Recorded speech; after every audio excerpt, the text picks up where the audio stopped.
여러분, 안녕하세요. 이제 공과를 할 공과 시간인데, 우리가 지난주에 날마다 기도를 하면서 하나님을 바라보도록 하기로 하였는데, 우리가 매일매일 기도를 하였다면, 뒤에 보면 이런 기도손 스티커가 있는데, 우리가 매일매일 잘 기도를 하며 실천하였다면 이 기도손 스티커를 여기 오른쪽에 붙여보도록 하겠습니다.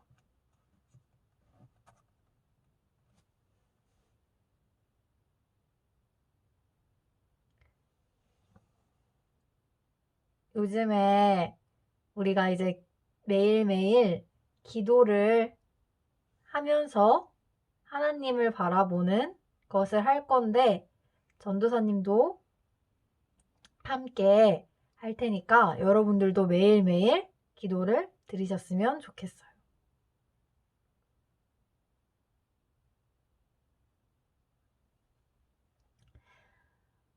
밑에 보니까 말씀 구절이 있는데, 이 말씀 구절들이 다 다닥다닥 달라붙어 있는데, 이것을 다 띄어보면 내 영혼이 주께로 피하되 주의 날개 그늘 아래에서 이 재앙들이 지나가기까지 피하리이다.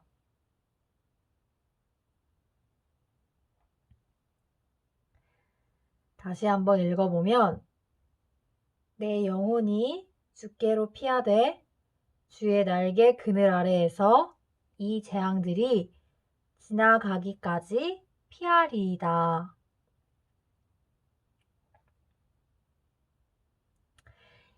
이 구절은 다윗이 쓴 시편인데, 다윗이 사울 왕을 피하여 도망 다닐 때 다윗이 쓴 시편이에요. 이렇게 다윗이 사울을 피하여서 굴에 있었었는데, 그 굴 속에 있을 때 다윗이 쓴 시편이에요. 이렇게 다윗은 자신의 목숨이 위협을 당하는 때에도 하나님께 기도를 드리면서 하나님께 도우심을 구했었어요.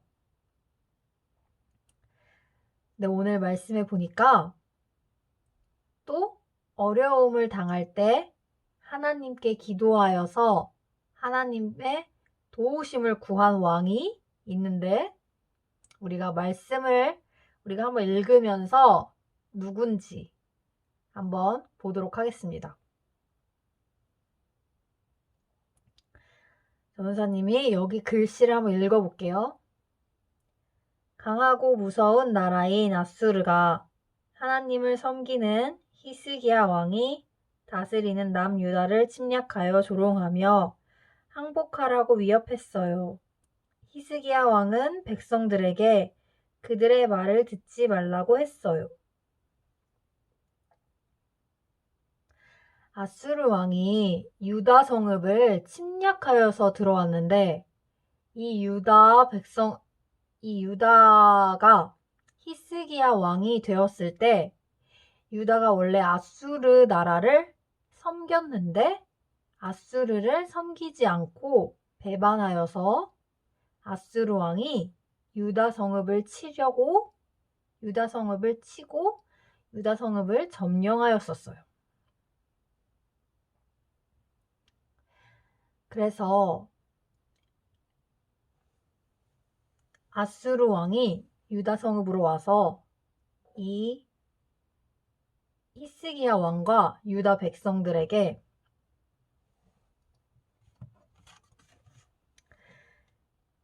여호와께서 반드시 우리를 건지실지라, 이 성읍이 아수르 왕의 손에 함락되지 아니하게 하실 것이라고 할지라도 그 말을 듣지 말라. 그렇게 말을 했는데, 그래서 아수르 왕은 하나님께서 이 유다 성읍을 자신의 손에서 구원해내지 못할 것이라고 그렇게 말하였어요. 그래서 아수르 왕은 이렇게 유다를 능욕하고 하나님을 능욕하는 말을 하였어요. 이 오른쪽으로 한번 넘어가 볼까요?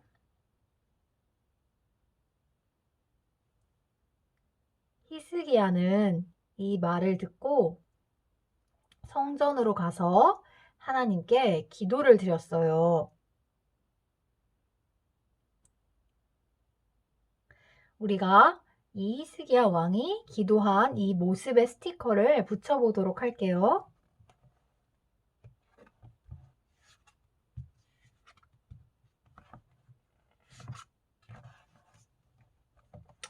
여기 뒤에 가면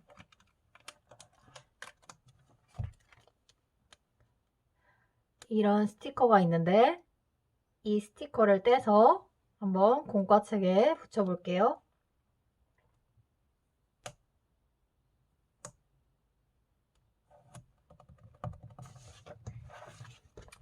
자, 이렇게 붙였는데 이렇게 히스기야는 그 아수르 왕의 말을 듣고 성전으로 올라가서 이렇게 하나님께 간절히 기도드렸어요.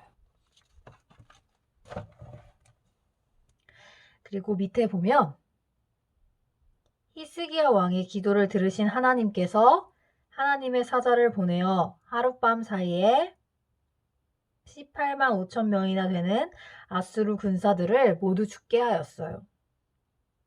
하나님께서는 히스기야의 기도를 들으시고 아수르 군대 사람들을 모두 죽게 하시고 아수르 왕 사네립도 죽게 되었어요. 이렇게 하나님께서는 히스기야의 간절한 기도를 들어주시고 유다 성읍을 보호하여 주셨어요.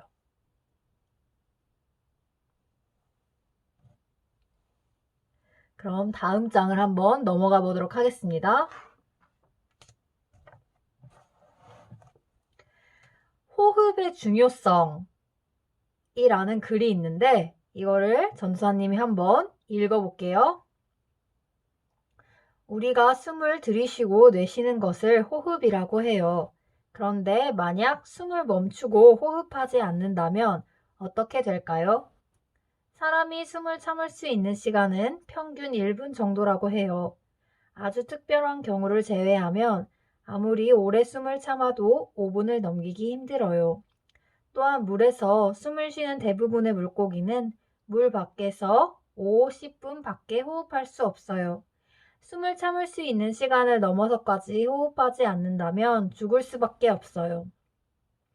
이처럼 호흡은 우리가 살아가는데 정말 중요해요.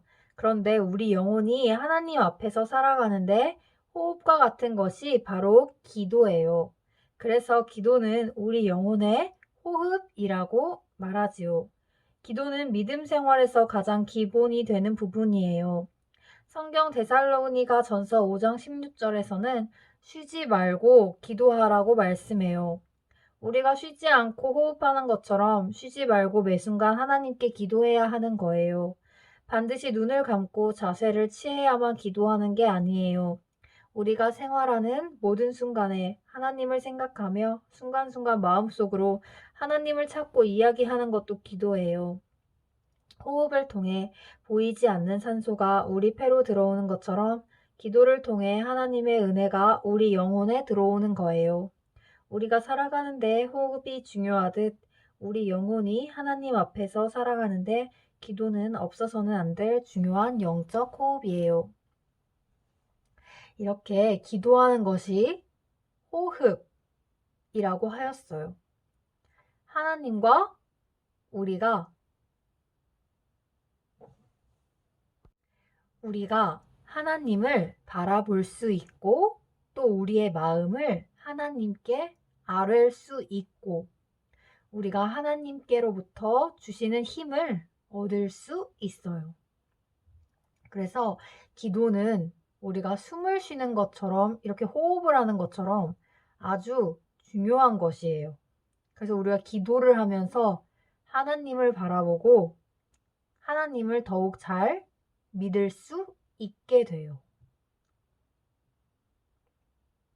그래서 우리 여러분들도 우리가 호흡을 매일매일 하듯이 우리가 기도도 매일매일 하면서 하나님을 바라보는 우리 모두가 되었으면 좋겠어요.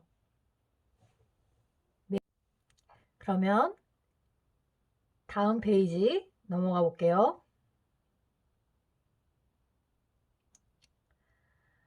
우리가 상황 속에서 어떻게 할지 한번 적어보도록 할 건데,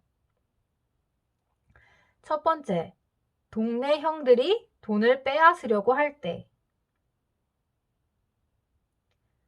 여기 1단계, 2단계, 3단계가 있는데 1단계 마음속으로 하나님께 기도를 드려서 어떻게 해야 할지 기도를 드린다. 2단계, 소리를 지르고 이 형들한테 돈이 없다고 정확하게 이야기하면 돼요. 소리를 지르거나 돈이 없다고 정확하게 씩씩하게 말하기. 3단계, 도망가기예요. 너무 무서운 상황이 있으면 도망가는 것도 좋아요.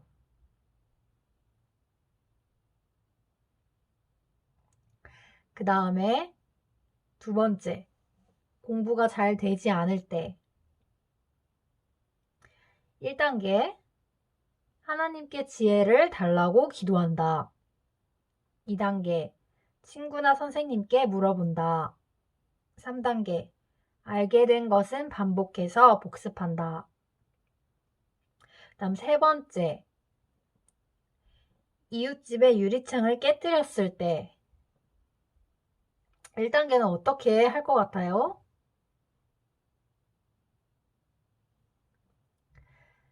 하나님께 기도하여서 어떻게 하면 좋을지 지혜를 구한다.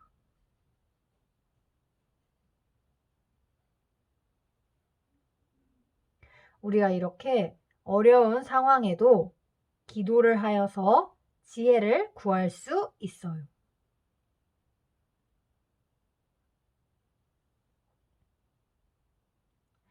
(2단계)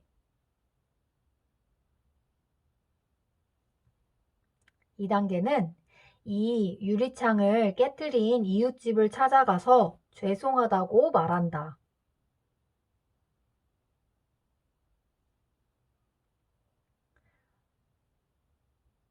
그 다음 3단계는 앞으로 조심한다 예요. 그래서 우리가 이렇게 무엇을 잘못 저질렀을 때는 그 사람에게 직접 찾아가서 죄송하다고 말하고 그 뒤로는 조심하면 돼요.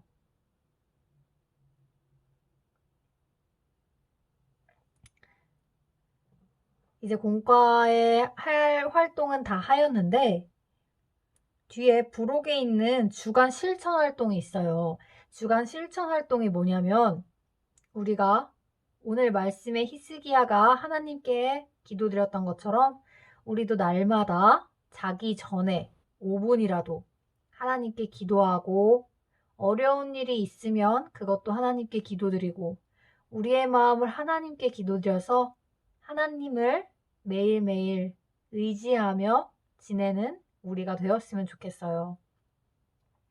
그래서 이렇게 매일매일을 이번 주에도 자기 전에 5분씩이라도 하나님께 기도하고 우리의 마음을 하나님께 기도드리는 시간을 가져서 그 주간 실천 활동 카드를 또 다음 주에 여러분들이 잘 하였는지 확인하고 스티커를 붙이는 시간을 갖겠습니다. 그러면 전도사님이 기도를 드리고 마칠게요. 하나님, 이렇게 영상을 통해서라도 공과 시간을 갖게 하여 주셔서 감사합니다. 하나님, 저희도 히스기야 왕처럼 어렵고 두려운 상황 속에 있을 때 하나님께 기도하여서 하나님께서 주시는 힘으로 이겨낼 수 있도록 도와주세요. 저희가 다른 것을 의지하지 않고 하나님께 저희의 마음을 기도드리고 어려운 상황들, 힘든 상황들을 하나님께 기도드려서 하나님의 도우심을 받으며 하루하루 살아갈 수 있도록 도와주시옵소서. 예수님 이름으로 기도드렸습니다. 아멘.